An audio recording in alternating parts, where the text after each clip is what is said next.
kids head back to class, youth sports also get underway. Sports keep kids in shape, connected with their peers, but concussions are a common concern too among parents, doctors, and now to a great degree coaches. Pediatric sports medicine and concussion specialist from Ochsner, Dr.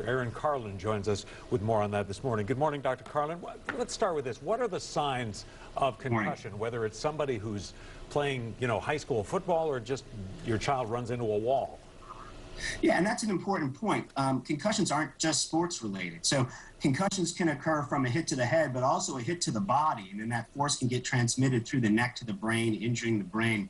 There are generally four groups of symptoms that we see with concussions: physical signs and symptoms, headaches, nausea, vomiting, lightheadedness, dizziness, light hurting your eyes, sound hurting your head.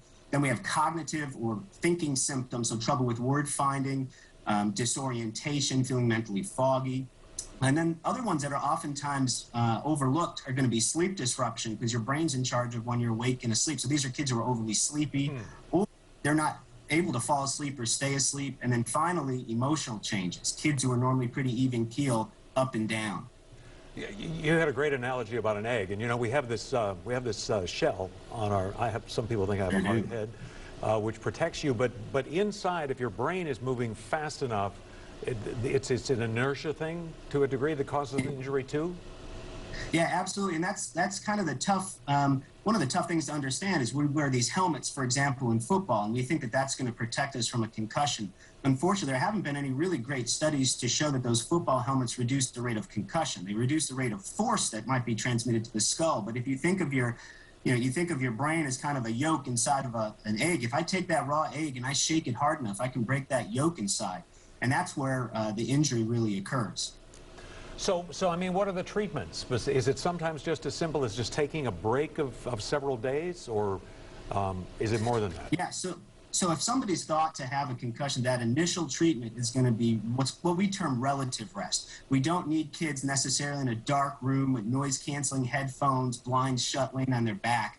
In fact, that tends to slow brain healing. It's going to be regular activities of daily living, but we're not doing a whole lot of the cognitive stressors.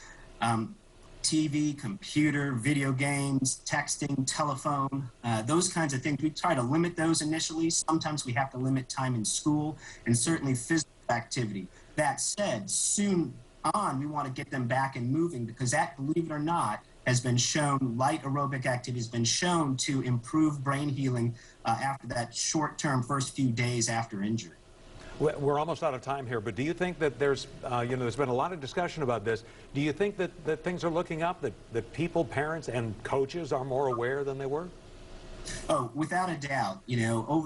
Certainly we are leaps and bounds from where we were 10 years ago, and over the past 5 years. I don't have that difficulty trying to convince coaches about the importance of managing these kids with concussions, not just from a long-term standpoint, but hey, you want your kid back participating at 100%, helping your team. We're going to take this short bit of time off. Generally, in the pediatric population, you're looking at no more than 3 to 4 weeks. That's kind of the average time. The older kids, you're looking at 1 to 2 weeks getting them symptom-free and back. And they've done a much better job of being educated, and that buy-in from coaches and parents alike has been impressive to see. And some progress. Interesting. All right, Dr. Karlin from Ochsner, thank you so much for your time this morning.